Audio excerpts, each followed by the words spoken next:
El padre Abraham le va a decir, y Abraham le dijo, a Moisés y a los profetas tienen, óiganlo. En nuestro caso es, léelo, lee la Biblia, léela. Te lo van a decir en aquel día. Pero tú no sabías que aparte de Romanos 3, aquí se decía esto. Y tú no sabías que aquí se decía esto. Y que para acá se decía esto otro. ¿No lo sabías? Pues si no lo leíste, si no le hiciste caso, ¿qué quieres ahora? Es lo que le estaba diciendo el Señor aquí, el Padre Abraham, que en Moisés y los profetas estaba el plan de salvación. Está. Moisés y los profetas. Se lo viene citando a la iglesia de Mateo 5, Mateo 7, Mateo 22, y aquí al rico se lo cita también. La ley y los profetas. Allí está. Si eso lo hacen, tú no estarías en el infierno. Me hubiese salvado. Sí. Ay, pero eso tiene que ver con la salvación, la ley. Sí. Lo viene Jesús diciendo en todas partes. Y ya lo había dicho Pablo en Romanos 2, como explicamos. Ya. Sí. Ustedes han cambiado. No retienen la forma de las sanas palabras. El modelo de la doctrina no lo retienen. Lo cambiaron. La doctrina sigue, pero no con el modelo original. No con el modelo original. Otro caballo, otro león, sí, distinto, de lado. Bueno. Y le dice, oigan, si tú hubieses oído eso, si tú hubieses hecho caso, tú no estarías ahí. Tú no estarías ahí. ¿Por qué?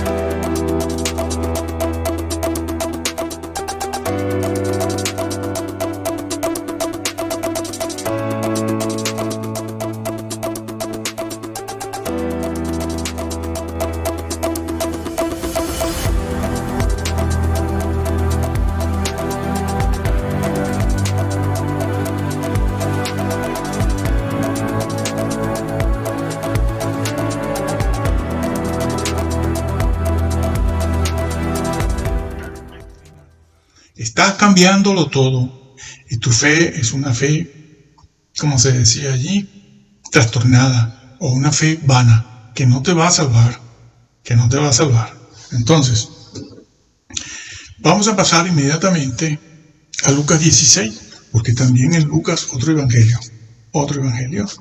En Lucas 16 está dicho esto, ¿no? Sí, en Lucas 16. Lucas 16, muy conocido, muy trillado esto, y es la historia del rico y Lázaro.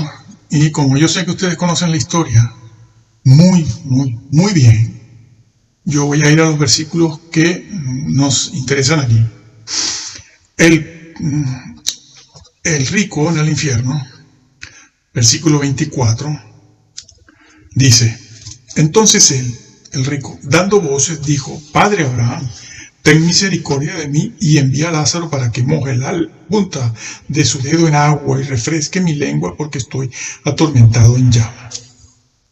Bueno, lo primero que te van a decir es que el infierno no existe. Eso está ahí. Bueno, eso es para, no sé, para asustarte y todo eso, ¿no? Una historia como esta. Siempre fue creída. Esos son estos que a partir de 1800 y tanto empezaron a negarlo y después lo negaron otros. Pero el infierno es un sitio real. Y existe, porque está explicado por mí, el mismo Jesús, como la gehenna y el lago de fuego, por todas partes. Y además él lo dice, eterno. Y habla de condenación eterna también. Por sí, siglos de los siglos, ¿sí? Y entonces es aquí que el rico le dice, Padre Abraham. ¿Y por qué le dice, Padre Abraham? porque era judío. Claro, era judío. Si no, no sabe ni quién es el que le habla. Y el padre Abraham le dice hijo. Hijo, no le dice ateo. No, era judío. Y era un hombre rico y como tal, en una sociedad como aquella, era un hombre de un gran nivel, de un gran prestigio, gozaba de un gran nava con la clase alta religiosa de Israel. Era conocido, amigo y hermano de los grandes saduceos y también de la clase política herodiana, saduceo, fariseo y la clase herodiana, y también los líderes que Roma tenía allí, como por ejemplo Pilato, eran hombres importantes. José de Arimatea también era rico, sí, pero dos cosas distintas, ¿no?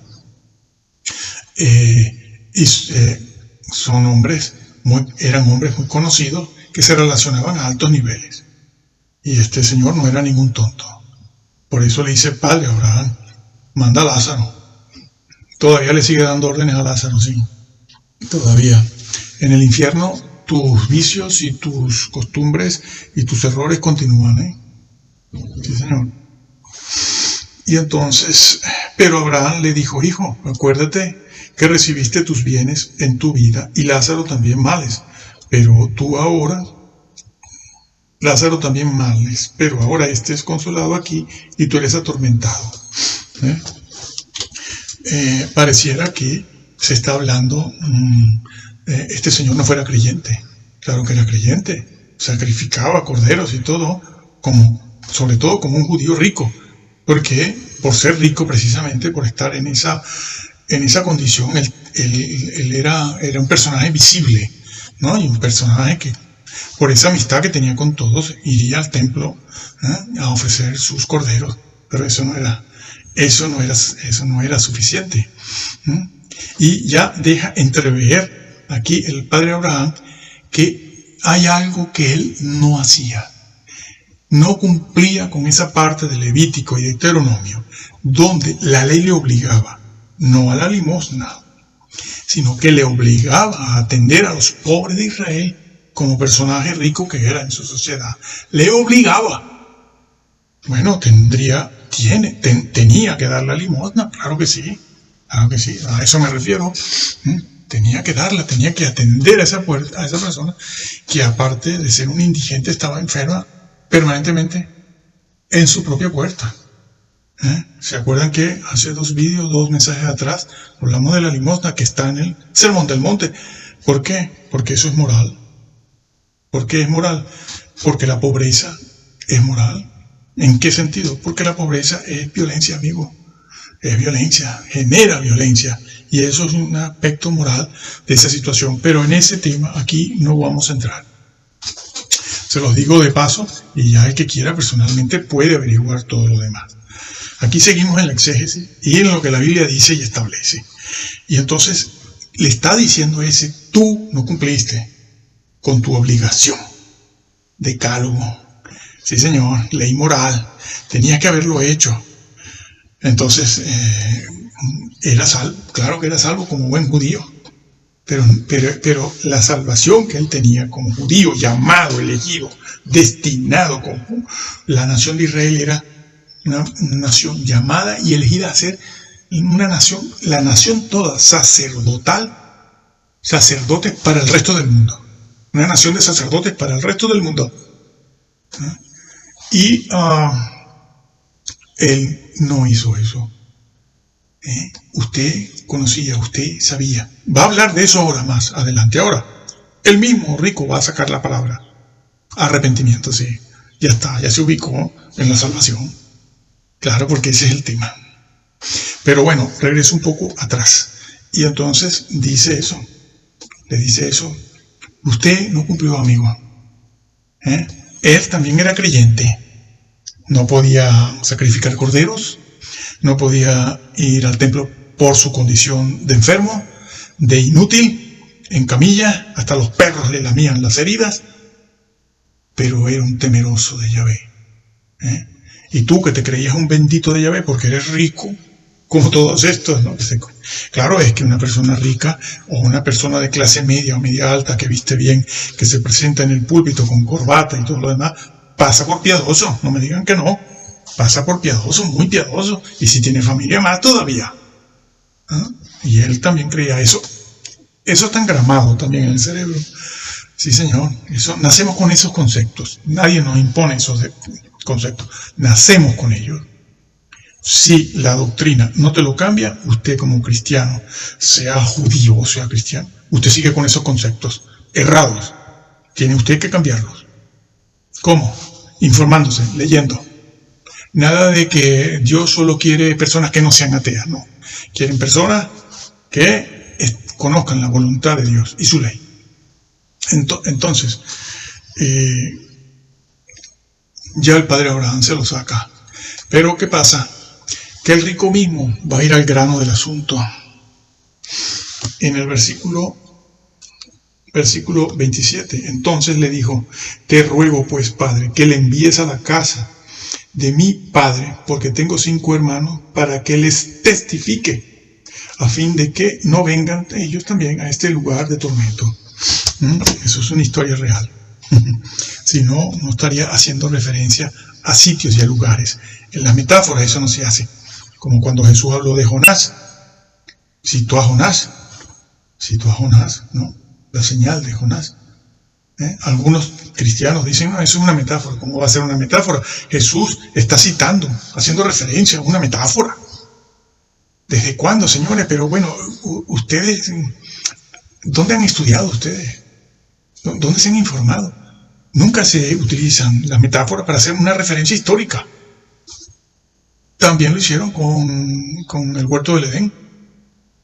Eso es una metáfora. Sobre todo los presbiterianos creen eso. Sobre todo ellos. Dicen que los primeros capítulos del Génesis, eso es una metáfora, eso es una historia. Dios mío, ¿pero qué dices? Si resulta que Pablo en 2 de Corintios cita a Eva siendo tentada por la culebra. Lo cita como un hecho histórico. No se citan metáforas. Señores, tienen que revisarlo todo tienen que revisarlo. Se citan hechos históricos, no metáforas, no figuras. Está citándome figuras. Las figuras no hace falta citarlas, porque no son hechos históricos. Bueno, vamos a dejar eso ahí, porque es bárbaro esto. Entonces, él mismo dice que testifique. Se convirtió en misionero, ¿no? Muy conocido ese argumento. Sí, pero porque él no quiere que su familia vaya al lado de él allí, porque lo van a achuchar. Sí, señor. Eso está escrito en todas partes también, Van a estar juntos, allá abajo, todos. Sí, señor. Todos, achuchándose, dándose de golpes y de cosas. Sí, él no quiere. Se convierte en cuánto amor ahora, ¿no? De repente en el infierno tiene amor. No, está viendo lo que le espera, lo sabe. Ya lo sabe porque en el infierno y en el cielo se tiene mucha más luz y conocimiento del que tenemos aquí. Entonces, él dice eso y presenta un método evangelístico muy buscado, muy utilizado hoy en día, ¿no? El de los milagros. Pero resulta que Jesús resucitó muertos de 3 y 4 días y nadie le creyó. De los líderes. Y él mismo resucitó y los líderes lo supieron de verdad. La plana mayor lo supo y lo escondió y pagó para eso. Entonces, era un método que nunca fue aceptado ni por el Señor ni por el padre Abraham. ¿Por qué no sirve? Bueno, vamos a ver la respuesta. El padre Abraham le va a decir, y Abraham le dijo: a Moisés y a los profetas tienen, óiganlos. En nuestro caso es, lee la Biblia, léela. Te lo van a decir en aquel día. Pero tú no sabías que aparte de Romanos 3, aquí se decía esto. Y tú no sabías que aquí se decía esto. Y que para acá se decía esto otro. ¿No lo sabías? Pues si no lo leíste y no le hiciste caso, ¿qué quieres ahora? Es lo que le estaba diciendo el Señor aquí, perdón, el Padre Abraham. Bueno, porque en Moisés y los profetas estaba el plan de salvación. Está. Moisés y los profetas. Se lo viene citando a la iglesia de Mateo 5, Mateo 7, Mateo 22, y aquí al rico se lo cita también. La ley y los profetas. Allí está. Si eso lo hacen, tú no estarías en el infierno. Me hubiese salvado. Sí. Ay, pero eso tiene que ver con la salvación, la ley. Sí. Lo viene Jesús diciendo en todas partes. Y ya lo había dicho Pablo en Romanos 2, como explicamos allá. Sí. Ustedes han cambiado. No retienen la forma de las sanas palabras. El modelo de la doctrina no lo retienen. Lo cambiaron. La doctrina sigue, pero no con el modelo original. No con el modelo original. Otro caballo, otro león. Sí, distinto. De lado. Bueno. Y le dice, óiganos, si tú hubieses oído eso, si tú hubieses hecho caso, tú no estarías ahí.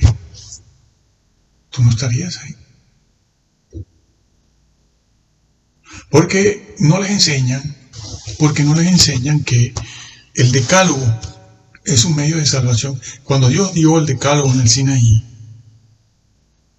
eso era un medio de relación entre Dios y el hombre, para relacionarse, pero no lo violentes.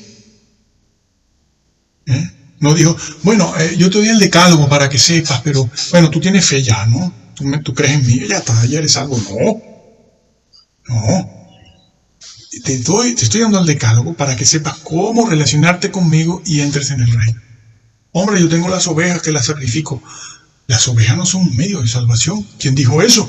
Les han hecho creer eso. Que para salvarse ellos tenían que sacrificar ovejas. Hombre, no. Dios mío. Las ovejas se sacrificaban en el holocausto o en un sacrificio como un medio de obtener el perdón por algún pecado o como un medio para agradecer una bendición especial. Como cuando tú has pecado, vas en oración al Señor a pedirle perdón, pero ya no tienes que sacrificar una oveja. Ahora tienes otra oveja en el cielo que se sacrificó a sí misma y que resucitó. Pero tienes que hacerlo valer, Eso no es automático. Bueno, está en Hebreos 7. Eso está dicho en Hebreos 7. Entonces, ellos iban allí no para creer al holocausto allí con su ovejita para sacrificarla, sino porque habían pecado y querían el perdón. Entonces sacrificaban, pero no para obtener una salvación o para creer. No, para eso tienes el decálogo. El decálogo. Procura respetarlo y no pecar, porque te puede llevar tu susto. Y aquello que estaba pasando allí también pasa hoy. La diferencia, como ya hemos dicho otras veces, es que ya la oveja es una sola y fue sacrificada ya. Y ya no es un animal, es una persona. Es una persona que fue sacrificada y ya está de mediador. Entonces, no sirve volver con los Romanos. Es que Romanos 3 dice, y eso lo hacen los de arriba. No es la masa llana. No, solo lo dicen los de arriba. Para tranquilizarlos. Y salen al final del culto felicitando. Sí. Y les están clavando el puñal por la espalda. Y entonces, ¿qué dice aquí? Entonces dijo, no, Padre Abraham, pero si alguno fuere a ellos de entre los muertos, se arrepentirán. Usted conoce la salvación, amigo. Usted conoce. El tema lo saca usted. Más nadie. Usted es el que está hablando de arrepentimiento. ¿Cómo lo sabe? Y encima dice que Moisés y los profetas no sirven. Claro, le pasa a usted, usted se está excusando. Está diciendo, caramba, es que yo no me salvé porque es que ese método, como hacen esto, es que Salomón y David pecaron y entonces yo pues voy detrás como una oveja. Les enseñaron eso y ahí los están dejando. Como muchos le dicen, hombre, no se puede pecar, que hay que ser santo. Ya está, ahí los dejan. Tráeme el diezmo. Cizaña, son cizaña. Esto se lo decimos al trigo que no está corrompido todavía, para que no peque, no caiga. Y si tú pecaste ayer, hoy déjalo. No vengas a decir ahora que necesitas un año para dejar tu pecado, porque tú vas a estar más abajo todavía por no haber dejado tu pecado. Si pecaste ayer, ahora si pecaste hace un año, 6 meses y seguiste con el jueguito, yo ahí no sé qué decirte. Has perdido la gracia seguramente. Bueno, él dice eso, no se arrepentirán. Y el padre Abraham le dice,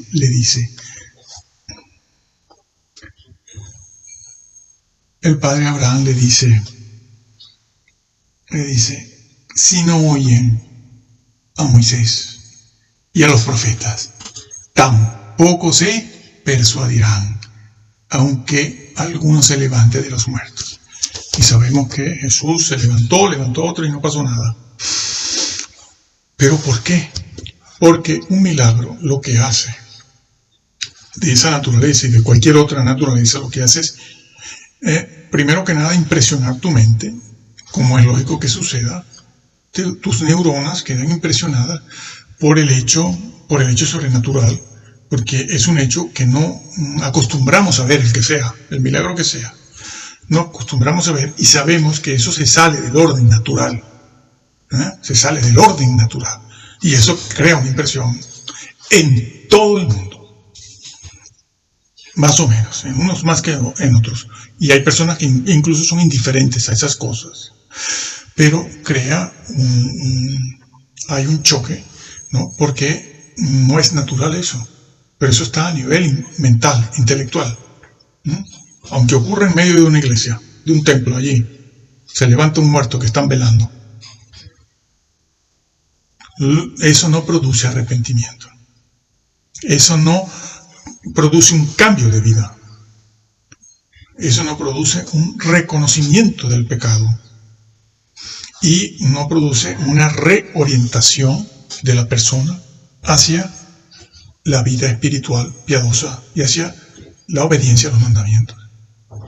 Por eso Jesús cuando lo buscaban para que multiplicara los panes otra vez, que andaban detrás de él, ¿no?, buscándolo para que volviera a multiplicar los panes, aquellos 5,000, cuando lo encontraron, Jesús dijo, de milagros para la comida ninguno, ¿Y qué les dijo? Trabajad por la comida, como se trataba de la comida, trabajad por la comida que a vida eterna permanece. Trabajad por eso. No me estén buscando para volver a hacer un milagro de multiplicación de panes y peces. Yo ya les di en una oportunidad, pero eso no cambia, y de hecho no cambió a nadie. Aquellos milagros no cambiaban a los fariseos, a los saduceos. No los cambiaba. Lo traicionaron, lo mataron. Que si hubiese estado el pueblo de día allí, eso no lo hubieran podido hacer, porque el pueblo hubiese defendido a Jesús. Pero lo hicieron de noche y a espaldas del pueblo, entonces pudieron hacerlo. Los líderes siempre hacen eso, en secreto. Y después aparecen los 10 allí como grandes santos y grandes teólogos. Y ustedes, las ovejitas allí, todos nosotros allí, oyendo y viendo y diciendo sí, amén. Bueno, eso. A Moisés y a los profetas tienen. Si tú hubieras cumplido el decálogo, tú no estarías ahí. Si te hubieses ocupado de lo que Yahvé dijo en Levítico y Deuteronomio desde Moisés en cuanto a tu hermano, en la indigencia y la enfermedad, tú te hubieses salvado. No, el milagro ese que tú me pides no va a producir ese arrepentimiento del que tú ahora me hablas. Que sabes que tú tenías que haberte arrepentido y no lo hiciste. Pero ibas a sacrificar ovejas, pero no tuviste en cuenta el decálogo, que te hablaba de mi relación contigo, y no lo tuviste en cuenta. No es posible. Nadie se convierte a través de milagros, casi nadie. No, el Señor Jesús, bueno, aquí está Jesús en Lucas poniéndolo en boca de Abraham, porque es una historia real. Es que si no fuera